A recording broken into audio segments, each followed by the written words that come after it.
और उस घर में पहुंचकर उस बालक को उसकी माता मरियम के साथ देखा और मुंह के बल गिरकर उसे प्रणाम किया और अपना अपना थाला खोलकर उसे सोना और लोहबान और गंधरस की भेंट चढ़ाई। और स्वप्न में यह चेतावनियाँ पाकर कि हेरोदेस के पास मत जाना, वे दूसरे मार्ग से होकर अपने देश को चले गए।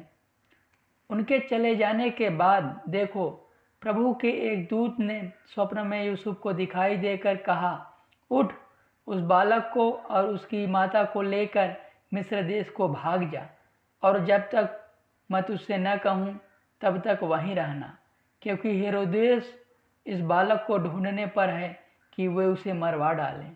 वह रात को उठकर बालक और उसकी माता को लेकर मिस्र को चल दिया।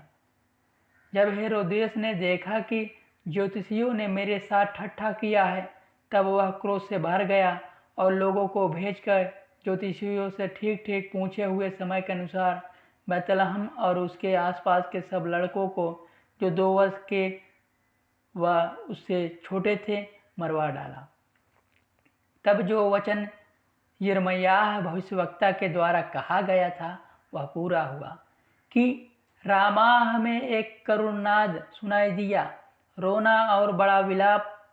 राहेल ने अपने बालकों के लिए रो रही थी और शांत होना न चाहती थी, क्योंकि वे नहीं हैं। हेरोदेस के मरने के बाद देखो, प्रभु के दूत ने मिस्र में यूसुफ को स्वप्न में दिखाई देकर कहा कि उठ, बालक और उसकी माता को लेकर इजराइल के देश में चला जा, क्योंकि जो बालक के प्राण लेना चाहते थे वे मर गए हैं।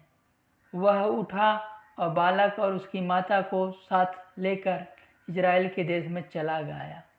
परंतु यह सुनकर कि अरिखलाउस अपने पिता हेरोदेस की जगह